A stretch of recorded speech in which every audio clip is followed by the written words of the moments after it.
everyone. This module will discuss the Jack H. Brown College program structure and departments. I'll add this information may not be pertinent to those joining this class from other majors. However, it is noteworthy for current administration majors.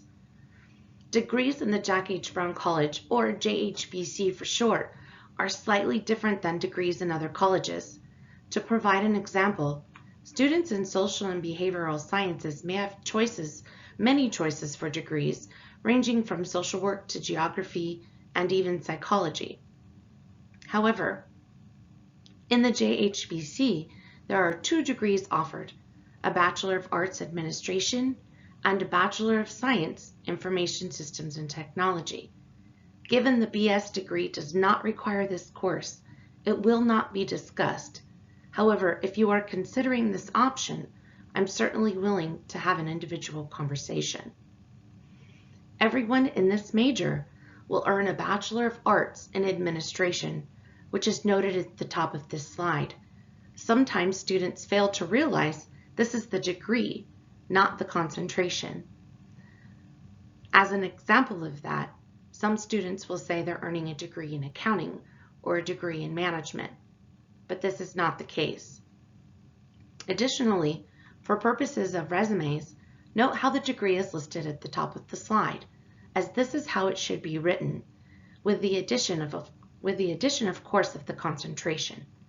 So for example, when addressing the degree to a potential employer, refer to the degree as a Bachelor of Arts in Administration with a concentration in accounting or concentration in management.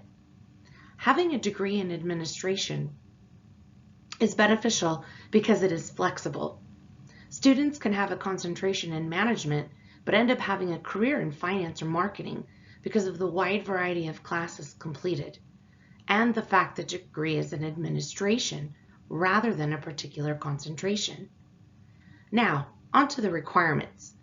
Administration students have to complete what is known as core courses. There are lower and upper division requirements. Freshmen and sophomore students will work on the lower division requirements, while junior and senior students will complete upper division courses as well as concentration. That's the likely structure of the degree. However, it may end up being that some junior and senior also have lower division to complete, which is okay. Ultimately, the result is all students in administration have completed the same lower and upper division core courses. The change, however, comes in at the concentration level. There are distinct classes for each concentration. So if you're a freshman or sophomore and are uncertain of which concentration to declare, that's okay. But by junior year, it's important to begin deciding.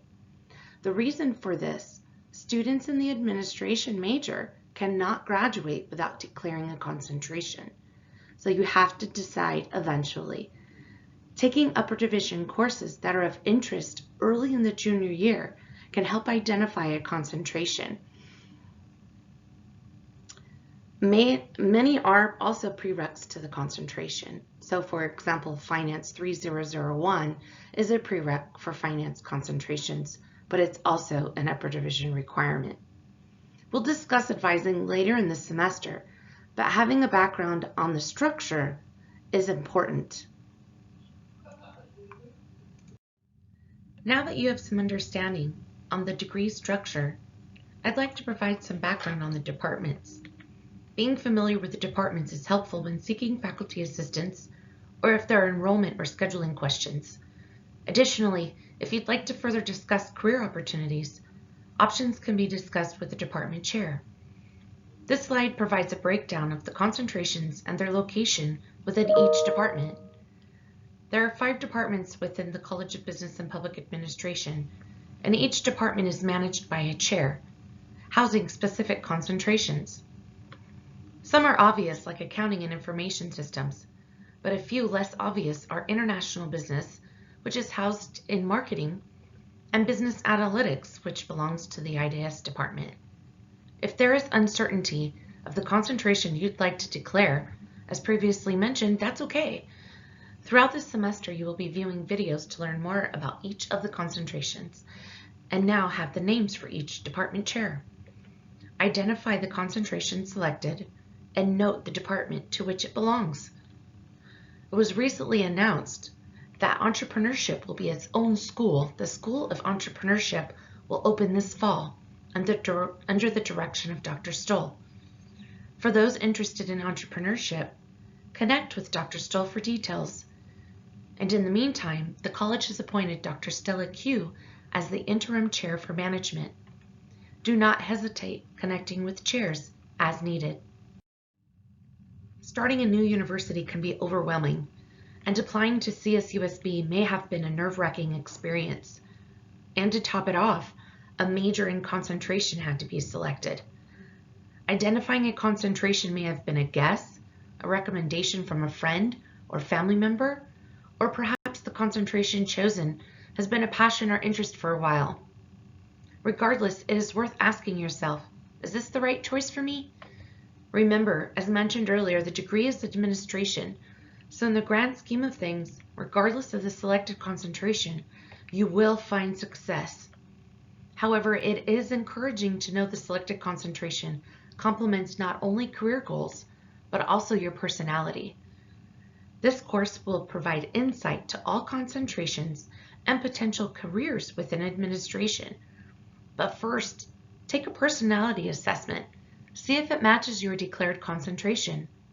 This week's assignment is to crack your Holland code, which is found in this week's folder. Complete the sheet and provide a summary of findings, then respond to a minimum of one classmate's post to compare results. Have fun with this task.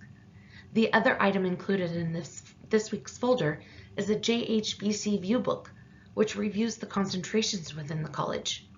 Thank you.